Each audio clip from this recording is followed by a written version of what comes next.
الله الرحمن الرحيم نحمده ونصلي على رسوله الكريم أما بعد فأعوذ بالله من الشيطان الرجيم بسم الله الرحمن الرحيم الحمد لله رب العالمين الرحمن الرحيم مالك يوم الدين إياك نعبد وإياك نستعين اهدنا الصراط المستقيم صراط الذين أنعمت عليهم غير المغضوب عليهم ولا الضالين صدق الله العظيم. انتہائی واجب الاحترام معزز سامعین گرامی، عزیز برادران اسلام، السلام علیکم ورحمۃ اللہ وبرکاتہ. اللہ تبارک و تعالیٰ کا کروڑا احسان ہے، اللہ کا بہت فضل ہے، اللہ کی بڑی عنایت ہے کہ اللہ تبارک و تعالیٰ نے ہمیں ایک مرتبہ پھر یہ ماہ مبارک، اس بابرکت مہینے کی مبارک گھڑیاں اللہ پاک نے ہمیں نصیب کی. یہ محض صرف اور صرف اللہ کا فضل ہے، صرف اللہ کا فضل ہے. انسان چاہے کہ اسے رمضان مل جائے، اس کی زندگی بڑھ جائے، اللہ کے حکم کے بغیر یہ نہیں ہو سکتا. اللہ نے انسان کی زندگی کو ایکسٹینڈ کیا، لمبا کیا، طویل کیا، اور اس کی زندگی کے اندر رمضان مبارک کا مہینہ ہے. اب ہم ضرور اس بات سے اتفاق کریں گے، بہت بڑی تعداد میں لوگ وہ ہیں کہ جنہوں نے رجب دیکھا، ماشاءاللہ انہوں نے شعبان بھی دیکھا، انہوں نے 15 شعبان شب برات بھی نصیب ہوئی، وہ 25 شعبان تک زندہ رہے، وہ 28 شعبان تک زندہ رہے، اور تو اور آج دوپہر اور آج صبح تک زندہ تھے. لیکن اللہ نے ان کی مقدر میں رمضان نہیں لکھا، وہ رمضان کا چاند دکھنے سے پہلے وہ اللہ کے بارگاہ میں چلے. اللہ نے اتنے لوگوں میں ہمارا چناؤ کیا کہ ہمیں رمضان کی دولت نصیب ہو. یقین جان لیجیے، محروم ہے وہ آدمی، بد قسمت ہے وہ آدمی، بد نصیب ہے وہ آدمی جسے رمضان بھی ملا اور اس نے اس رمضان سے فائدہ نہ اٹھایا. بد قسمت ہے، اللہ نے اتنے لوگوں میں اس کا چناؤ کیا اور پھر بھی یہ آدمی اپنے آپ کو پیچھے رہ گیا اور اپنے آپ کو پیچھے کر گیا. ابھی تک اس کا شوال، اس کا رجب اور جیسے اس کے اور مہینے گزرے، رمضان بھی ایسا گزر گیا. یہ سمجھ لیجیے رمضان تو آیا لیکن اس کے رمضان سے فائدہ نہ اٹھایا، کتنے رمضان سے فائدہ نہ. ہم نے گزشتہ سالوں کی طرح اس سال بھی یہ ترتیب رکھی ہے کہ انشاءاللہ یہ جو قرآن کے اندر قرآن پاک کا جو حصہ تراویح کے اندر پڑھا جائے گا، انشاءاللہ اس کا خلاصہ ہم آپ کے سامنے ذکر کریں گے. یہ آج ہم نے پہلے پارہ مکمل اور دوسرے پارے کا پہلا نصف یہ ہم نے آپ کے سامنے تلاوت کیا. جہاں سے ہماری تلاوت کا آغاز ہوا اس سورت کا نام سورۃ الفاتحہ. قرآن کا آغاز کہاں سے ہوتا ہے؟ فاتحہ. سورۃ الفاتحہ کو فاتحہ کیوں کہتے ہیں؟ فاتحہ افتتاح سے ہے. جب قرآن پاک کا افتتاح، آغاز، اس کی ابتدا ہوتی ہے تو سب سے پہلے جس سورت کی طرف نگاہ پڑتی ہے وہ سورۃ الفاتحہ. اسی وجہ سے اس سورت کا نام سورۃ الفاتحہ رکھا، کیونکہ سب سے پہلے قرآن پاک کا آغاز اور افتتاح وہ اسی سورت سے. اس سورت کا ایک نام وہ سورۃ الدعاء بھی ہے. جس طرح اس کا ایک نام سورۃ الفاتحہ ہے، ایسے ہی اس سورت کا ایک نام سورۃ الدعاء بھی ہے. مسلم شریف کی روایت ہے، حضرت ابو ہریرہ رضی اللہ عنہ فرماتے ہیں کہ جناب نبی کریم سرکار عالم صلی اللہ علیہ وسلم نے ارشاد فرمایا کہ اللہ پاک میں فرماتے ہیں. یہ کون سی حدیث ہو گئی؟ حدیث قدسی. جس روایت میں آپ صلی اللہ علیہ وسلم یہ فرماتے ہیں کہ اللہ کو فرماتے ہیں، وہ حدیث قدسی، وہ حدیث قدسی ہوتی ہے. اللہ پاک یہ فرماتے ہیں کہ یہ جو سورۃ الفاتحہ ہے نا، یہ سورۃ الفاتحہ میرے اور میرے بندے کے درمیان میں ہے. کیا مطلب؟ اس سورۃ الفاتحہ کے اندر کتنی آیات ہیں؟ 7 آیات. 7 کا آدھا کتنا ہوا؟ 3.5. تو اس سورت کی ابتدائی 3.5 آیات وہ اللہ تبارک و تعالیٰ کی حمد و ثنا ہے، اور بقیہ جو 3.5 جو آیتیں ہیں، یہ جو 3.5 آیتیں ہیں، اس میں اللہ تبارک و تعالیٰ سے بندہ دعا کر رہا ہوں. جب بندہ یہ کہتا ہے نا، حدیث میں آتا ہے جب بندہ اس سورت کا آغاز کرتا ہے، اس سورت کی تلاوت کرتا ہے، اس کی پہلی آیت کیا ہے؟ الحمدللہ رب العالمین، تمام تعریفیں تمام زمانوں میں تمام عابدین کی طرف سے للہ رب العالمین، سب کی سب اللہ رب العالمین کے لیے ہیں. تمام تعریفیں کس کے لیے ہیں؟ اللہ رب العالمین. جب آدمی کہتا ہے نا کہ الحمدللہ رب العالمین، تو اللہ تبارک و تعالیٰ جواب میں کہتے ہیں حمیدنی عبدی، میرے بندے نے میری حمد بیان کی، میرے بندے نے میری حمد بیان کی. جب بندہ کہتا ہے الرحمن الرحیم، جو رحمان بھی ہے اور رحیم بھی ہے، اللہ تبارک و تعالیٰ جواب میں فرماتے ہیں کہ اثنا علی عبدی، میرے بندے نے میری ثنا بیان کی، میری تعریف کو بیان کیا. جب بندہ کہتا ہے مالک یوم الدین، روز جزا کا مالک ہے، قیامت کے دن کا مالک ہے، تو اللہ تبارک و تعالیٰ جواب میں فرماتے ہیں مجدنی عبدی، میرے بندے نے میری بزرگی کو بیان کیا، میرے بندے نے میری بزرگی کو بیان کیا. اب جب بندہ یہ کہتا ہے ایاک نعبد، اس کا مطلب کیا ہے کہ ہم اللہ کی عبادت کرتے ہیں. یہاں تک کتنی ہے تو بھائی 3.5. ایاک نعبد، ہم اللہ ہی کی عبادت کرتے ہیں. الحمدللہ رب العالمین الرحمن الرحیم مالک یوم الدین ایاک نعبد، یہاں تک تو اللہ کی بڑائی، اللہ کی بڑائی. اب بندہ اپنی دعا کرتا ہے وَإِيَّاكَ نَسْتَعِينُ، ہم اللہ سے مدد طلب کرتے ہیں، اللہ سے مدد طلب کرتے ہیں. مدد کس سے ملتی ہے؟ کسی بابا سے، بزرگ سے؟ اللہ سے ملتی ہے. کسی قبر والے سے؟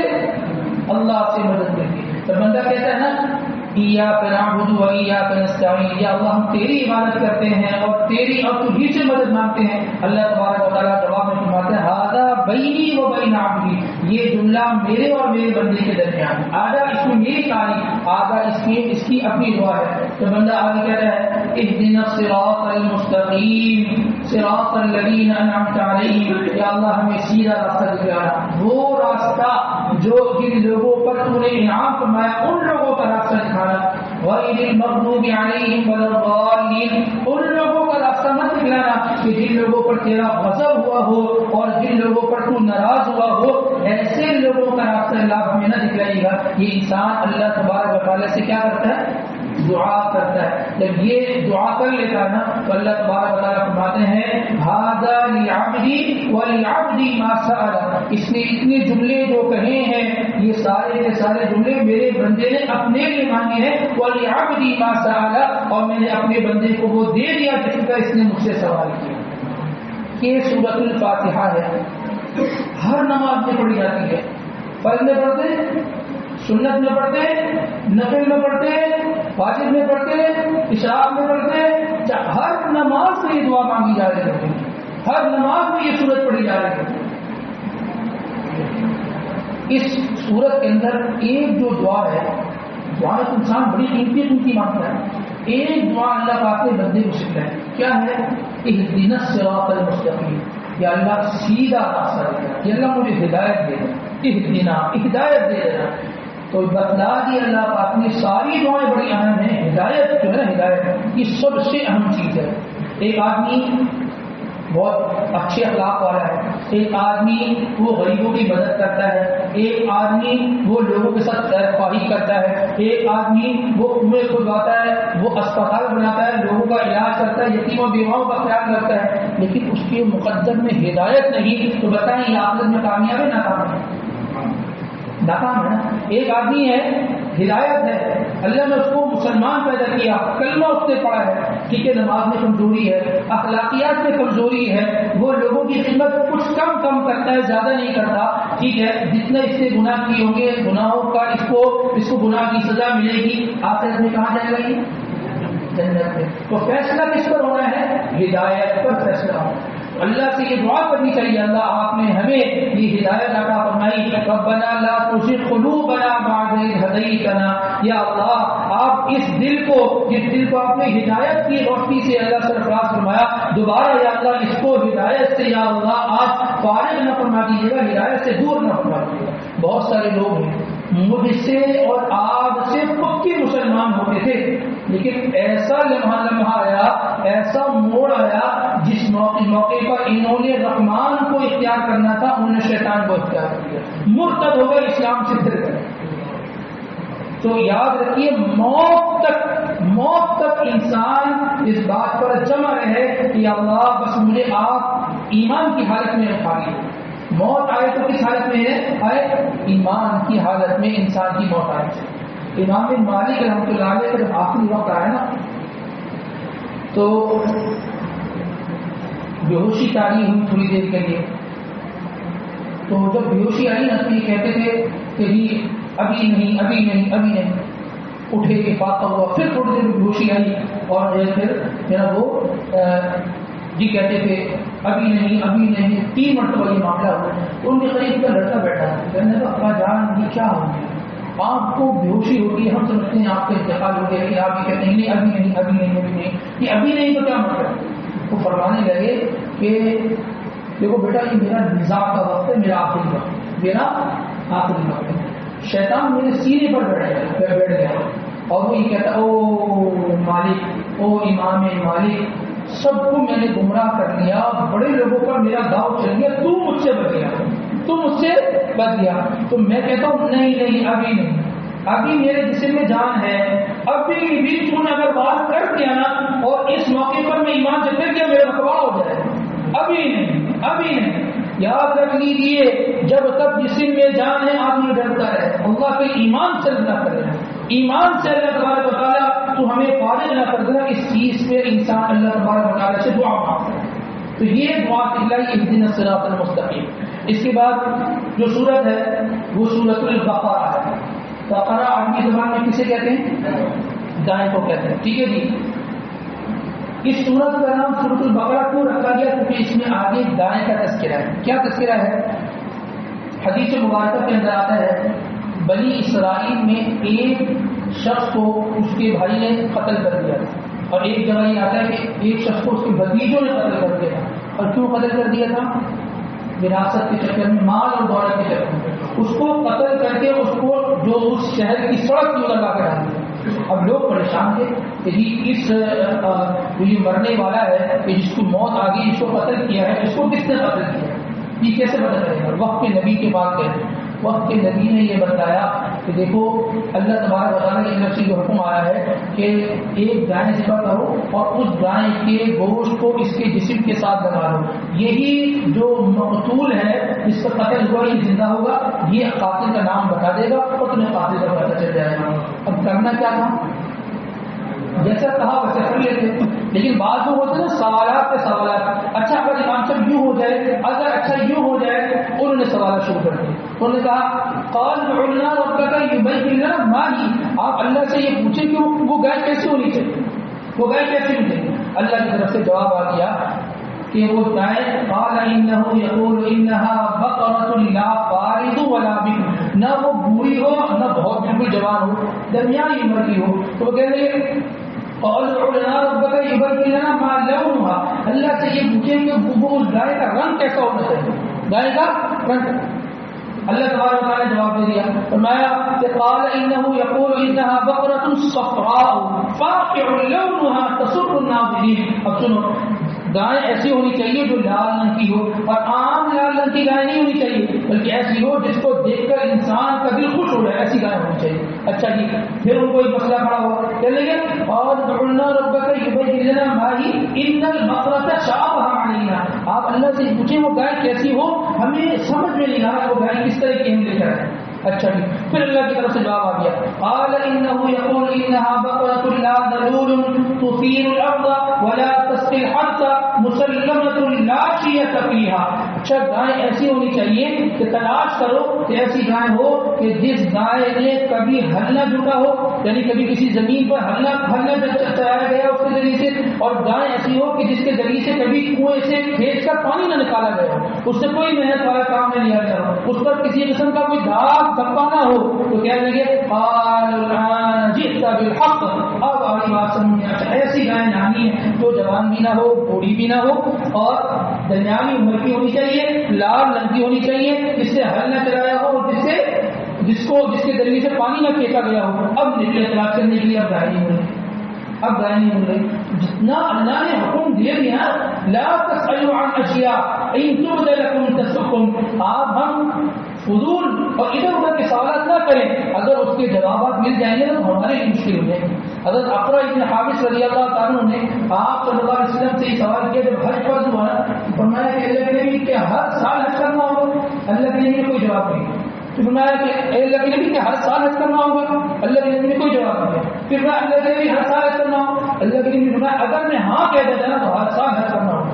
بتائیں کرتے 13-14-15 لاکھ کا منیمم حج ہے، کرتے ہر سال کر سکتے تھے. آپ صلی اللہ علیہ وسلم کون ہیں؟ رحمت للعالمین، بڑی رحمت والے رستے ہمارے لیے کرتے ہیں. انسان کو جتنا بتا دیا جائے نا تو انسان اس چیز کا عمل کرے. اب وہ گائے نہیں مل رہی، وہ گائے کسی ایک شخص کے پاس ملی، اس نے کہا میں تو نہیں بیچتا. میں نے کہا بھائی ہمیں تو حکم ہوا ہے، ہمیں تو حکم ہوا ہے. تو اس نے بڑی مشکل سے وہ راضی ہوا. اس نے یہ کہا کہ گائے دوں گا لیکن اس شرط پر دوں گا کہ اس گائے کو پہلے وزن کرو، ایک پڑنے میں گائے کو رکھو، دوسرے پڑنے میں سونے کو رکھو، جتنا اس گائے کا وزن ہوگا اس وزن کے مطابق تم مجھے سونا دو گے تب جا کے میں گائے بیچوں گا. بتائیں گولڈ کہاں پہنچ گیا، کہاں پہنچ گیا سونا. تب جا کر وہ گائے لی اور اس گائے کو لینے کے بعد ذبح کیا، اس گائے کے گوشت کو اس مقتول پر لگایا، مقتول زندہ ہوا اور مقتول نے پھر جواب دیا کہ جی فلاں فلاں بندے نے مجھے قتل کیا. سوال یہ پیدا ہوتا ہے کہ اللہ تبارک و تعالی نے ان کو یہ حکم کیوں دیا؟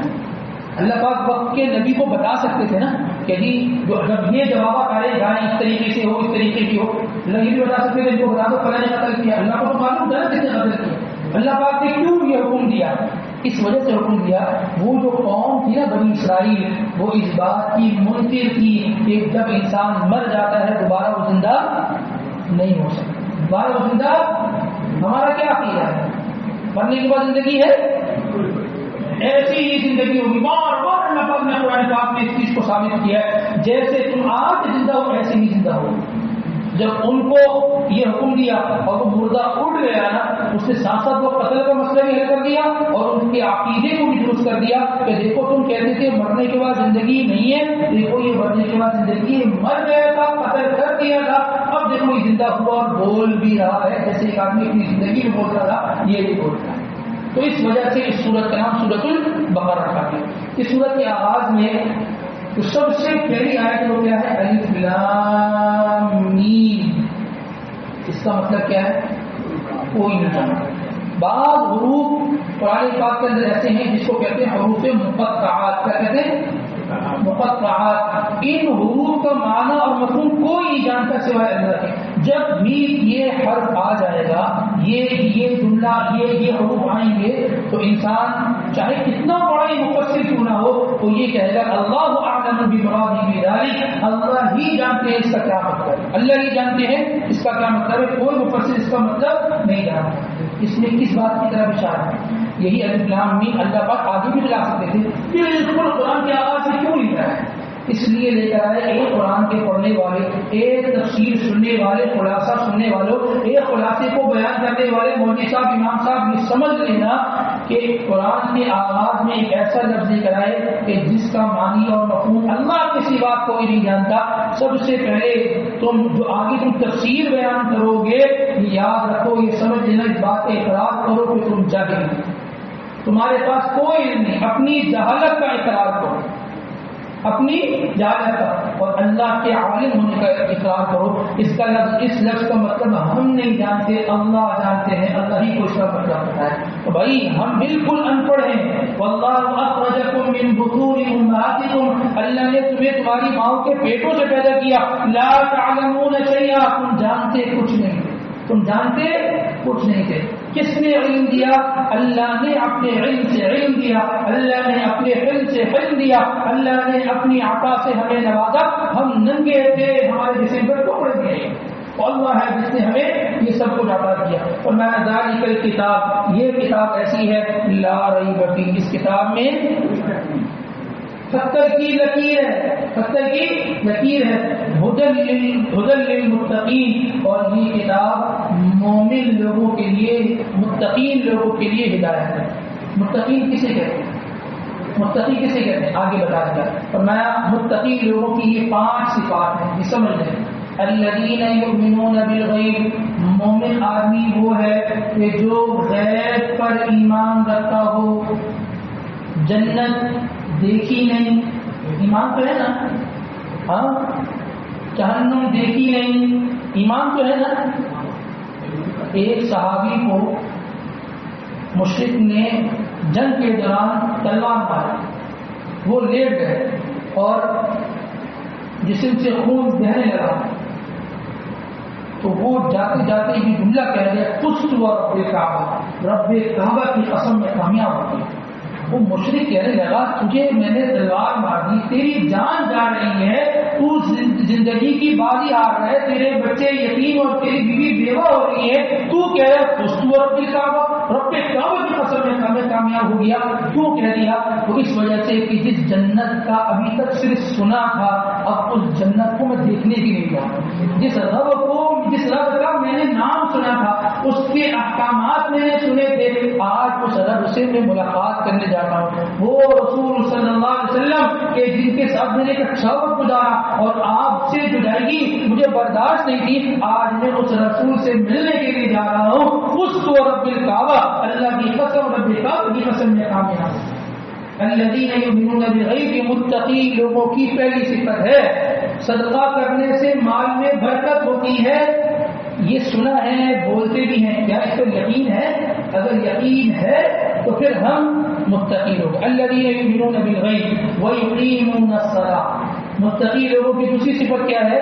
نماز کو قائم کرتے ہیں، نماز کو جلدی جلدی لوٹاتے نہیں ہیں، نماز کی اقامت، نماز کو قائم کرتے ہیں۔ اور کیا فرمایا؟ وَمِمَّا رَزَقْنَاهُمْ يُنْفِقُونَ، اور جو اللہ نے دیا ہے، وَمِمَّا رَزَقْنَاهُمْ، جو ہم نے دیا ہے، يُنْفِقُونَ، اس میں سے خرچ کرتے ہیں۔ جہاں بھی اللہ پاک نے قرآن پاک کے اندر مال سے خرچ کرنے کا ذکر فرمایا نا، یہ نہیں فرمایا کہ مال خرچ کرو، جو تمہارے پاس ہے اس میں سے خرچ کرو، فرمایا جو ہم نے دیا ہے اس میں سے خرچ کرو۔ اگر کوئی آدمی مجھے 1 لاکھ روپے دے دیتا ہے، یہ کہتا ہے یہ میری طرف سے تحفہ رکھیں، اور اس میں سے 5,000 روپے آپ کسی کو دے دیں تو مجھے ہم وہ دے دیں، پر یہ تو اس نے دیے تھے، ٹھیک ہے، اس کے 5,000 دے دیتا ہوں، بقیہ 95 تو میرے ہی پاس ہے نا، 95 تو جب اللہ نے مجھے اور آپ کو مال دیا، اس مال میں سے ہم غریب کو دیتے تو کیوں پریشان ہوتے ہیں؟ یہ کس نے دیا ہے؟ اللہ ہی دیا، اللہ ہی تو فرمایا کہ تھوڑا سا دے دو، انسان کو پریشان نہیں ہونا چاہیے۔ تو متقی لوگوں کی تیسری صفت کیا ہے کہ وہ اللہ کے لیے میں سے خرچ کرتے ہیں۔ اور پھر فرمایا والذین یؤمنون بما انزل الیک وما انزل من قبلک، یہ متقی لوگوں کی چوتھی صفت ہے کہ وہ قرآن پر بھی ایمان لاتے ہیں اور قرآن پاک سے پہلے جتنی کتابیں ہیں سب پر ایمان لاتے ہیں، وبالآخرۃ ہم یوقنون، اور آخرت کا انہیں پکا یقین ہے۔ یہ متقی لوگوں کی 5 صفات ہے۔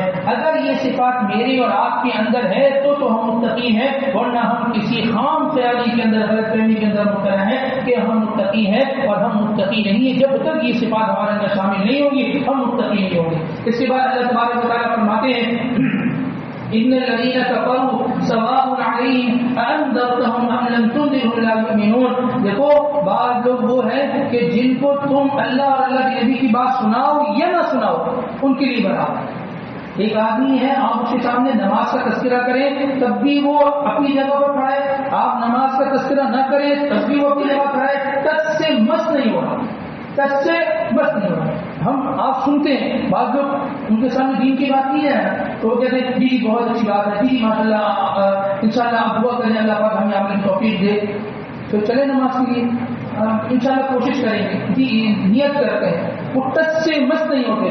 فرمایا کہ یہ وہ لوگ ہیں ختم اللہ علی قلوبہم، اللہ ان کے دلوں پر مہر لگا دیتے ہیں، وعلی سمعہم، ان کے کانوں پر مہر لگا دیتے ہیں، وعلی ابصارہم غشاوہ، ان کی آنکھوں پر پردے ڈال دیتے ہیں۔ آپ قرآن پڑھیں، آپ ان کے سامنے حدیث پڑھیں، آپ ان کے سامنے بزرگ کے واقعات سنائیں، صحابہ کے واقعات، انبیاء علیہ السلام کے واقعات سنائیں، ان کو کوئی فرق نہیں پڑتا، وہ وہی کھڑے ہیں۔ تو یہ وہ لوگ ہیں کہ جن کے دلوں پہ اللہ نے مہر لگا دی۔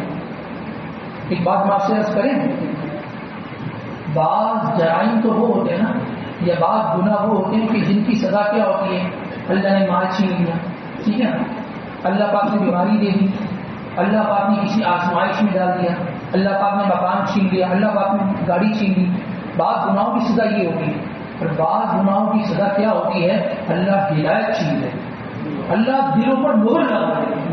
جس آدمی کا مکان چلے جائے نا، جس آدمی کی گاڑی چلی جائے نا، جس آدمی کا پیسہ چلے جائے نا، وہ اس بات کا شکر ادا کرے، یا اللہ یہ پیسہ ہے پہلے نہیں تھا، آپ نے دیا تھا، چلا گیا پھر آ جائے گا، گاڑی نہیں تھی آ گئی تھی چلی گئی پھر آ جائے گی، مکان نہیں تھا میں تو بے گھر تھا، آپ نے مکان دیا، آج چلا گیا پھر آ جائے گا۔ لیکن جس کے دل پہ اللہ نے مہر لگا دیا وہ آدمی دوبارہ پھر ہدایت اس کو مل جائے، یہ پھر اللہ کی دین ہے، اللہ چاہے تو ملے گی ورنہ اسی حالت میں مر جائے، ورنہ اسی حالت میں مر جائے۔ تو ہدایت کا ملنا یہ اللہ تبارک و تعالیٰ کی بہت بڑی نعمت ہے۔ اس کے بعد اللہ تبارک و تعالیٰ فرماتے ہیں وَإِذْ قَالَ رَبُّكَ لِلْمَلَائِكَةِ إِنِّي جَاعِلٌ فِي الْأَرْضِ خَلِيفَةً، جب اللہ پاک نے انسان کی تخلیق فرمائی نا تو اللہ پاک نے فرمایا إِنِّي جَاعِلٌ فِي الْأَرْضِ خَلِيفَةً، میں زمین پر اپنا جو ہے وہ ایک ایسا نائب بنانا چاہتا ہوں کہ جو میری بات کو، میرے احکامات کو زمین پر نافذ کرے۔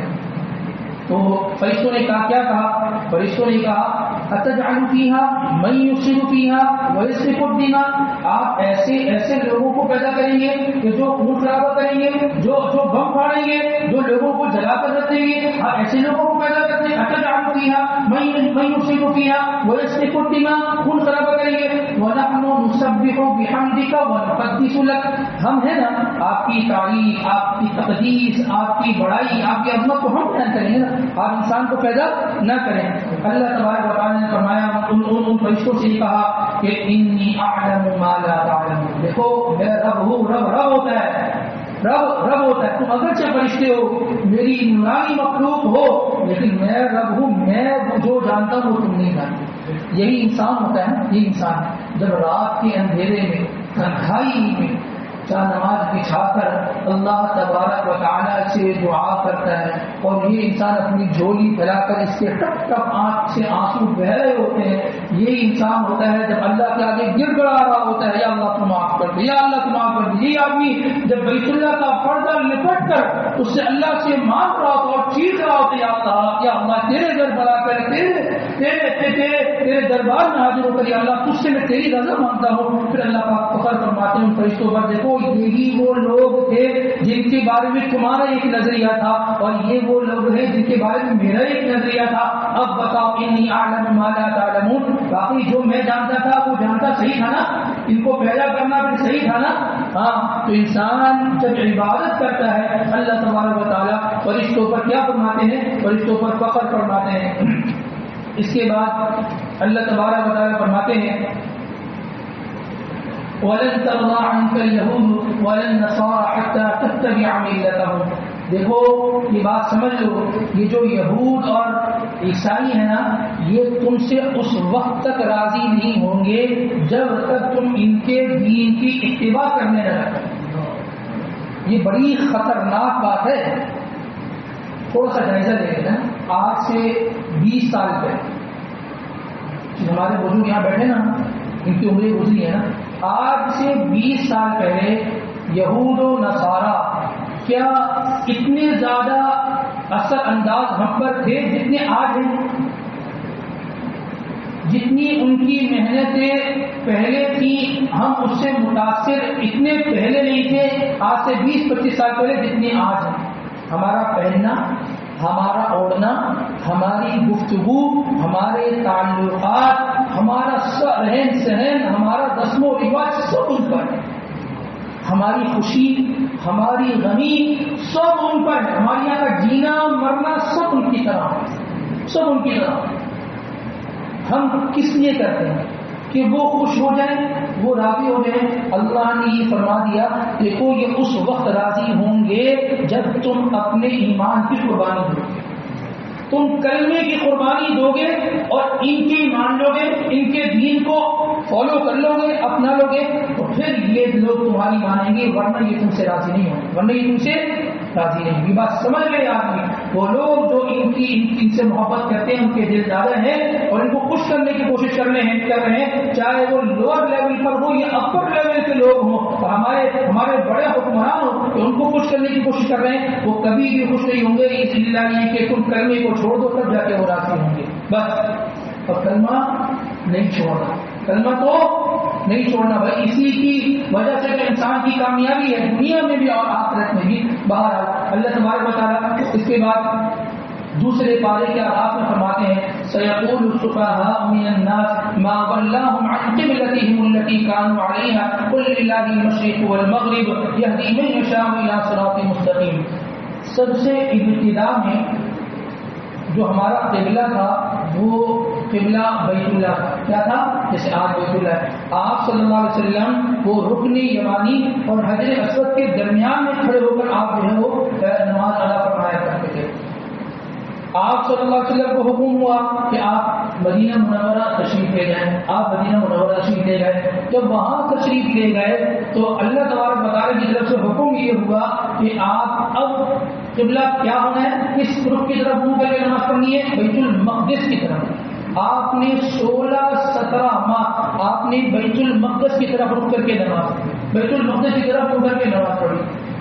لیکن اللہ کے نبی وہ اللہ تبارک و تعالیٰ سے یہ چاہتے تھے کہ جیسے میرا قبلہ وہ بیت اللہ پہلے تھا نا، بس وہ قبلہ کسی طریقے سے دوبارہ ہو. کیوں؟ آپ کے جد امجد حضرت سیدنا ابراہیم علیہ السلام نے اس کی تعمیر فرمائی تھی، تو کسی طریقے سے ہمارا وہ قبلہ ہو جائے. اور بار بار اللہ کہتے کچھ نہیں تھے، ایک چاہت تھی نا، اور بار بار آسمان کی طرف دیکھتے تھے. کیوں دیکھتے تھے؟ کہ ابھی وہی آئی، ابھی وہی آئی، ابھی وہی آئی. لیکن 16-17 ماہ تک وہی نہیں آئی.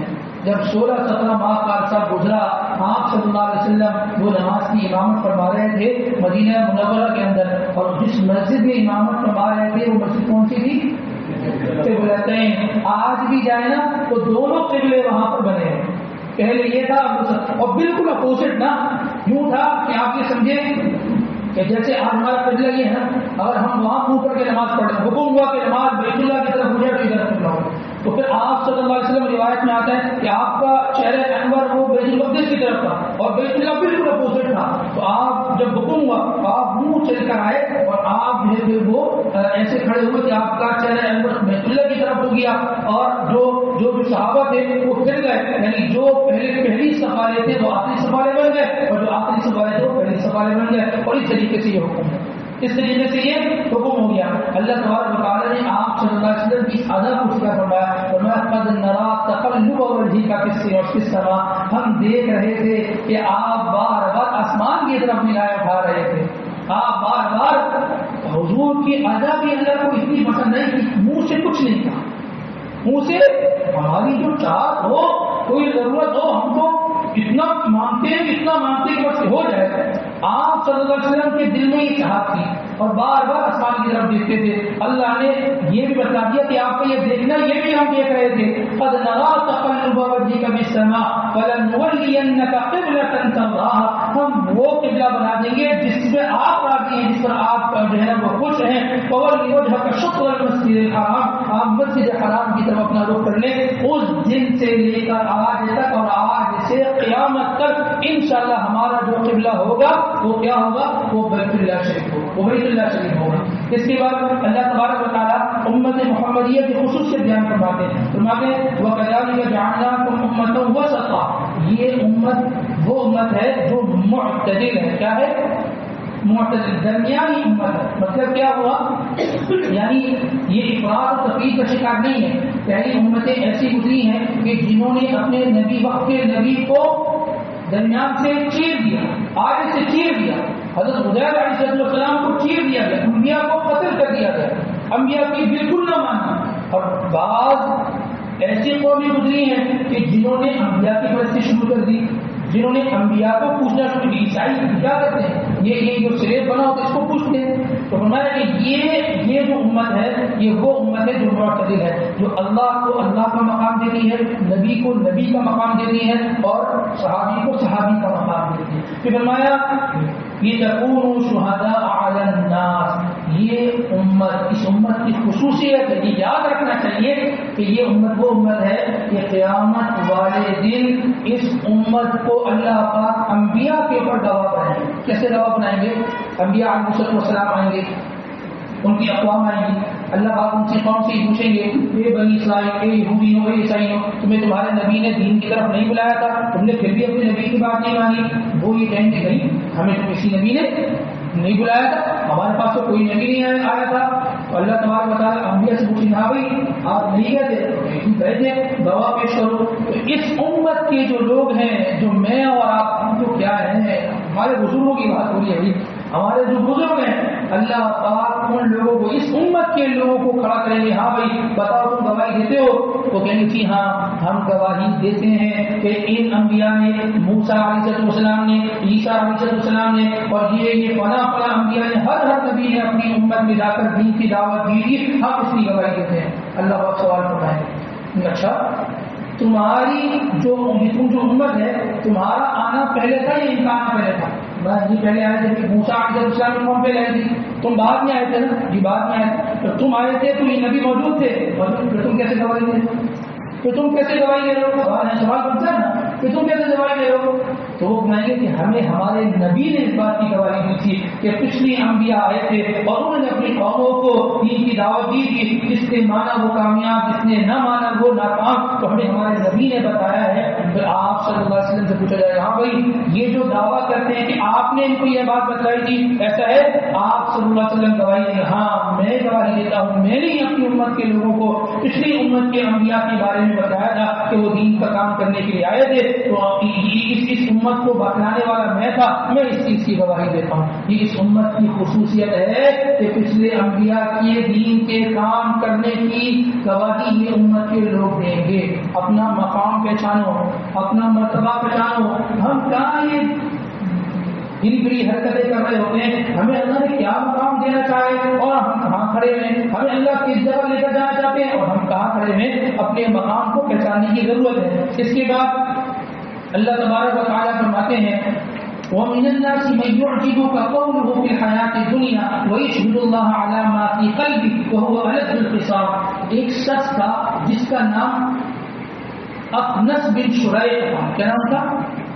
اخنس بن شریح، کہ آپ صلی اللہ علیہ وسلم کی خدمت میں حاضر ہوتا تھا، قسمیں کھاتا تھا میں آپ کا جو ہے نا وہ متبع ہوں، آپ کو ماننے والا ہوں۔ ہمارے کہتے ہیں نہ بس آپ ہی آپ ہیں میرے، اور یہ اور وہ بات کرنا چاہتا ہے، باتیں کرنا ایسی باتیں کرتا تھا۔ اللہ کا خود فرماتے ہیں میں یعجبک قولہ فی الحیاۃ الدنیا، ایسی بات کرتا تھا کہ سامنے والا آدمی حیرت میں رہ جائے۔ بعض لوگ ہوتے ہیں نا بوتل میں اتارنا جانتے ہیں، بات کرنے کا فن، آپ ان کو کہہ دیں کہ اس چیز کو اس طرح ثابت کرنا ہے، وہ کہتے ہیں جی ہمارا کام ہے، آپ کہتے ہیں ہمیں کیا دیں گے؟ تو ایسی بات کرتے ہیں اور اس انداز میں بات کو شروع کرتے ہیں کہ انسان حیران رہ جاتا ہے کہ یار یہ کس طریقے سے بات کر گیا اور مجھے کس طریقے سے اس نے راضی کر دیا۔ وہ یہ آدمی اسی قبیل سے تھا۔ اللہ پاک نے فرمایا وہ الگ الخصام، اس طریقے کے لوگ جو باتیں گھما پھرا کر کرتے ہیں نا، جھوٹ کو سچ اور سچ کو جھوٹ بناتے ہیں، فرمایا یہ لوگ سب جھگڑالو ہیں۔ کیا ہے سب؟